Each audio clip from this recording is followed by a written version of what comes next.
सांवली सी लड़की, उसकी सांवली सूरत भी बहुत आकर्षक थी। कुणाल चौराहे पर मिली थी, फिर एकदम ओझल हो गई। रश्मि घर आकर अपने पति कुणाल से बोली, किसकी बात कर रही हो तुम रश्मि? कुणाल अपने मोबाइल से निगाह हटाकर बोला, मैं जब बाजार से सामान लेकर आ रही थी तो लाल बत्ती पर गाड़ी रोक खड़ी थी। अपनी तो एक 5-6 साल की सांवली सी पर बहुत सुंदर लड़की वहाँ भीख मांग रही थी। रश्मि बोली, रश्मि ऐसे बच्चे तो तुम्हें हर चौराहे पर मिल जाएंगे, इसमें क्या अनोखी बात है? कुणाल बोला, अनोखा है उस बच्ची का आकर्षक चेहरा और उसके बात करने का अंदाज। वो कोई भिखारी नहीं लग रही थी, किसी अच्छे घर की लग रही थी।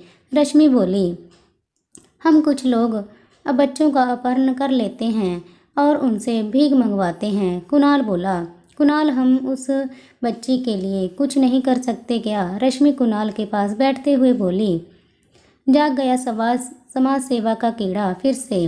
कुणाल बोला, प्लीज़ प्लीज़ कुणाल, हमारे बच्चे नहीं हैं। डॉक्टर ने बोला था रश्मि कभी माँ नहीं बन सकती, पर सोचो हम ऐसे बच्चों को उनके माँ बाप से मिला दें तो कितने पुण्य का काम है। रश्मि बोली, रश्मि कहाँ ढूंढोगी तुम उस बच्चे को? जरूरी तो नहीं वो फिर उसी चौराहे पर आए। कुणाल बोला, कुणाल हम कोशिश तो कर सकते हैं ना, क्या पता इसी से भगवान हम पर तरस खाएं और हमें बच्चा गोद मिल जाए जल्दी। रश्मि बोली, ठीक है रश्मि, मैं अपने दोस्त इंस्पेक्टर दीपक से बात करता हूँ। कुणाल रश्मि की आंखों में बच्चे के लिए तड़प देख बोला, मैं भी अपनी दोस्त से बात करती हूँ, वो ऐसे बच्चों की मदद के लिए बनी एक संस्था चलाती है। रश्मि खुश होते हुए बोली। कुणाल और रश्मि के दोस्तों ने उन्हें हर मदद देने का आश्वासन दिया। अगले दिन कुणाल और रश्मि उसी चौराहे पर पहुंच गए। गाड़ी साइड लगाकर इंतजार करने लगे उस बच्चे का। काफ़ी देर तक वो नहीं दिखे तो निराश होने लगे और वहां से जाने की सोच ही रहे थे कि अचानक रेड लाइट हो गई।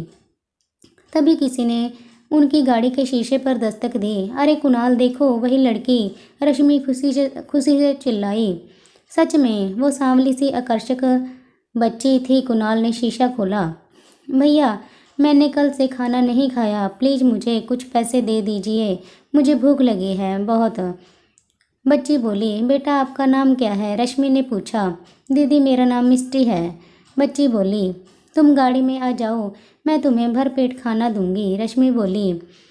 बच्ची ना नुक्कर करते हुए इधर उधर देखने लगी। अचानक ग्रीन लाइट होते ही गाड़ियां दौड़ पड़ी और बच्ची झट से गाड़ी में बैठ गई। कुणाल ने गाड़ी भगा दी। रश्मि ने उसे चिप्स और चॉकलेट खाने को दिए, जिन्हें देख बच्ची खिल गई। बेटा आप यहाँ भी क्यों मांगते हो? रश्मि ने प्यार से बच्ची से पूछा। वो मेरे मम्मी पापा नहीं हैं इसीलिए। बच्ची बोली, कहाँ हैं आपके मम्मी पापा? रश्मि ने फिर पूछा। रश्मि का यह सवाल सुन बच्ची रोने लगी। क्या हुआ बेटा, रो क्यों रही हो? देखो हम तुम्हारी मदद करना चाहते हैं, पर जब तक तुम बताओगी नहीं तो कैसे? कुणाल ने कहा, वो मुझे नहीं पता मेरे मम्मी पापा कहाँ हैं, मैं तो अपने घर के पास वाले पार्क में खेल रही थी तो वो गंदे अंकल मुझे उठा लाए और बोले भीख नहीं मांगोगी तो तुम्हारे मम्मी पापा को मार देंगे। बच्ची रोते हुए बोली, बेटा कोई नहीं मारेगा उन्हें, तुम चुपचाप खाओ पहले। कुणाल ये बोला और गाड़ी पुलिस स्टेशन की तरफ ले चला। बेटा आप जहाँ अभी रहते हो उस जगह और भी बच्चे हैं? इंस्पेक्टर दीपक ने पूछा। जी अंकल वहाँ बहुत सारे बच्चे हैं। बच्ची बोली, आप हमें वहाँ ले जाओगे? दीपक फिर बोला, अंकल वो गंदे अंकल मुझे बहुत मारेंगे। बच्ची डरते हुए बोली, तुम्हें कोई नहीं कुछ कहेगा, हम तुम्हें तुम्हारे मम्मी पापा के पास पहुँचा देंगे। दीपक बोला, सच्ची अंकल? बच्ची हैरानी से आंखें मटकाते हुए बोली। तभी वहाँ रश्मि की सहेली भी आ गई जो महिला एवं बाल विकास संस्था से जुड़ी थी। दीपक बच्ची का भेष बदल उसे उसी जगह लेकर गया जहाँ दूर से बच्ची ने ठिकाना बता दिया जहाँ बाकी बच्चे भी रहते थे। बच्ची को रश्मि और कुणाल को सौंप दीपक ने अपनी टीम के साथ छापा मार सभी बच्चों को आज़ाद करवाया और वहाँ से 3 लोगों को गिरफ्तार कर लिया। कुछ बच्चे अपने घर का पता जानते थे, उन्हें उनके माँ बाप को बुलाकर सौंप दिया गया। बाकी मिष्टी जैसे 2 बच्चे और थे जो अपने मम्मी पापा का नाम जानते थे पर घर का पता नहीं। उनकी तस्वीरें अखबारों में दी गई, सोशल मीडिया पर डाली गई, जिन्हें देख मिष्टी के मम्मी पापा आ गए और उचित जानकारी ले मिष्टी उन्हें सौंप दी गई। अपने मम्मी पापा के गले लग मिष्टी बहुत रोई। फिर वो कुणाल और रश्मि के पास जा उनके गले लग गई। थैंक यू अंकल आंटी, मुझे मेरे मम्मी पापा से मिलाने के लिए। रश्मि की आंखों में भी आंसू आ गए। बच्ची से लगाव जो हो गया था उसे। आप मुझसे मिलने आओगी ना आंटी? बच्ची रश्मि से बोली। बिल्कुल आएंगे, कुणाल उसे गोद में उठाकर बोला। उसने मिष्टी को उसके पापा को सौंप दिया। मिष्टी मम्मी पापा कुणाल और रश्मि का धन्यवाद करते नहीं थक रहे थे। दोनों ने एक दूसरे के फ़ोन नंबर लिए और विदा हो गए। बाकी बचे दो बच्चों को रश्मि की सहेली की संस्था में रखा गया। जब तक उन्हें लेने कोई नहीं आता तब तक के लिए।